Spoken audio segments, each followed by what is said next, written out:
Muli po, isang pinagpalang araw na naman po sa inyong lahat at sa oras pong ito, taos puso po akong nagpapasalamat sa ating dakilang Diyos na banal na patuloy pong nagbibigay sa akin ng privilege and opportunity upang patuloy pong makapagbahagi sa inyo ng kanyang mga mensahe at salita na patuloy pong magiging patnubay, gabay natin sa ating mga buhay. Mensahe at salita po ng ating Panginoon na patuloy pong magbibigay ng sapat na kaalaman patungkol sa kanyang kalooban. Mensahe at salita po ng ating Panginoon na patuloy pong magbibigay ng katatagan sa ating pananalig at pananampalataya sa Kanya. Muli po sa pamumuno ng Banal na Espiritu, sa ngalan po ng ating Panginoong Yesus, nais ko pong muling magbahagi sa inyo ng kanyang mensaheng entitled, Jesus is the only way to the true God. Ayan po. Ang Panginoong Yesus lamang po ang nag-iisang daan patungo sa totoong Diyos na buhay.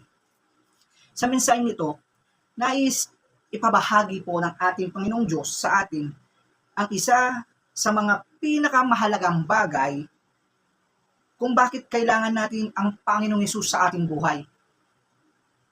Sa kabila ng kailangan natin ang Panginoong Yesus upang tayo'y maligtas, upang tayo ay mabago, ay kailangan din natin siya upang malaman natin at makasiguro tayo o makasigurado tayo na ang ating sinasamba at pinaglilingkurang Diyos ay totoo at buhay. Sa panahon natin, maraming mga relihiyon at mga tao ang naliligaw dahil hindi nila kinikilala ang Panginoong Yesus bilang nag-iisang daan patungo sa tunay at buhay na Diyos. Nasusulat po in book of 1 chapter 14 verse 6, dito po malinaw po dito mababasa natin kung bakit kailangan natin ang Panginoong Yesus sa ating buhay, sa kabila ng kailangan natin ang Panginoong Yesus bilang mabago tayo, maligtas tayo. Higit po doon, kailangan po natin ang Panginoong Yesus. Bakit?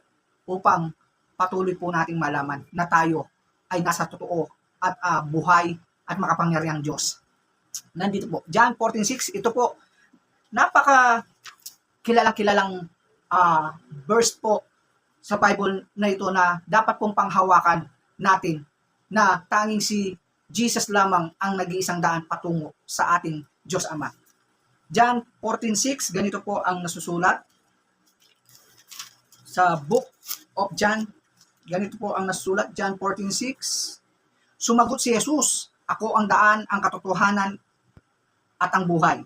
Walang makakapunta sa Ama kundi sa pamamagitan ko. Sabi po ng Panginoong Yesus. Verse 7, kung ako'y kilala ninyo, kilala na rin ninyo ang aking Ama. Mula ngayon ay kilala na ninyo siya at inyo nang nakita. Ayan po. Yan po, napaka malinaw na patunay na tanging ang Panginoong Yesus lamang ang siyang nag-iisang daan patungo o upang makilala natin ang tunay at buhay na Diyos. Tandaan po natin yan. Marami pong mga relihiyon. Pagmasdan po natin, dahil hindi po nila kinikilala si Jesus. Dahil hindi po si Jesus ang nagiging way nila patungo sa Diyos Ama, marami pong mga relihiyon ang akala nila sila ay sumasamba sa tunay at buhay na Diyos. Kaya po nakikita naman po natin yung nagiging bunga tulad po ng mga Pariseyo. Dito po sa book of John chapter 8:42, makikita po natin dito na even po yung mga Pariseyo na sinasabi nilang kilala nila ang Diyos ang sinasamba nila, pero dito po rinibuke po sila ni Jesus dahil ayaw po nilang kilalanin si Jesus na siya po ang nag-iisang daan patungo sa Diyos Ama.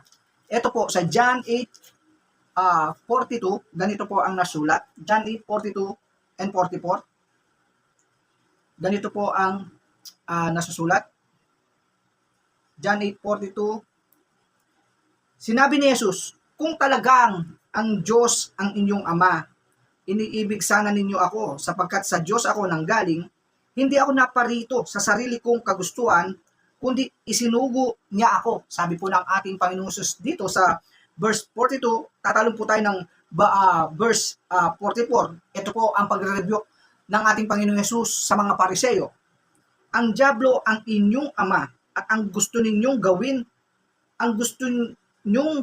ay kung ano ang gusto niya. Sa simula pa lang ay mamamatay tao na siya, hindi siya pumapanig sa katotohanan kailanman sapagkat walang puwang sa kanya ang katotohanan. Kapag nagsasalita siya ng kasinungalingan, nagsasalita siya ayon sa kanyang kalikasan sapagkat siya'y sinungaling at siya ang ama ng kasinungalingan. Ayan po, dito po, nirebuke po sila ni Lord Jesus dahil ayaw po nilang tanggapin at kilalanin ng Panginoong Hesus bilang nag-iisang daan patungo sa Diyos Ama. Kaya po, ang akala ng mga Pariseo, they serve the true God. Naglilingkod sila sa totoo at buhay na Diyos. Pero in verse 44, doon po nabasa po natin na ang sabi ng Panginoong Hesus na ang dyablo ang inyong ama. Marami pong mga reliyon ngayon na ganito, tulad ng mga Pariseo, na ang akala nila ay naglilingkod sila sa tunay at buhay na Diyos. Pero ang di nila alam ay iba pala ang Diyos na pinaglilingkuran nila. Hindi ko na po sasabihin kung ano yung mga relihiyon na yan. Kayo naman po ang makakakita at makakaalam kung sino po ang mga relihiyon na yan. Basta po yung relihiyon na yan na hindi tumatanggap at hindi kumikilala sa ating Panginoong Hesus na nag-iisang daan patungo sa Diyos Ama, yan po ay hindi sa Diyos. Yan po ang katotohanan.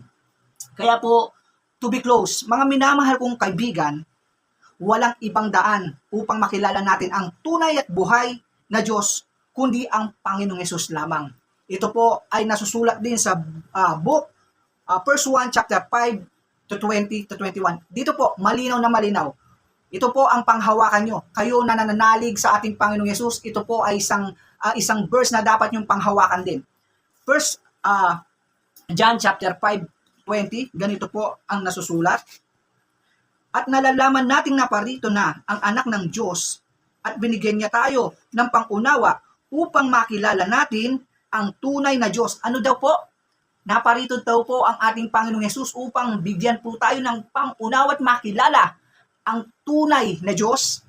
At tayo ay nasa tunay na Diyos sa kanyang anak na si Jesucristo. Siya ang tunay na Diyos at buhay na walang hanggan.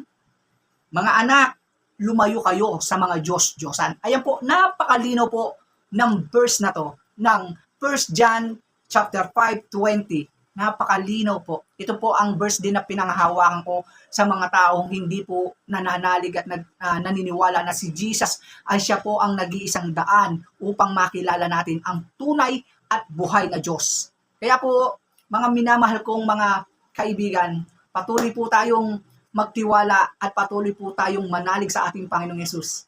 Patuloy po natin siyang kilalanin bilang nag-iisang daan at patuloy po nating tanggapin sa ating mga buhay bilang Panginoon at personal nating tagapagligtas. Muli po, patuloy kong binabalik sa Diyos ang lahat ng papuri, pasalamat, pagdakila at sa dakilang ngalan po ng ating Panginoong Hesus. Amen. God bless all.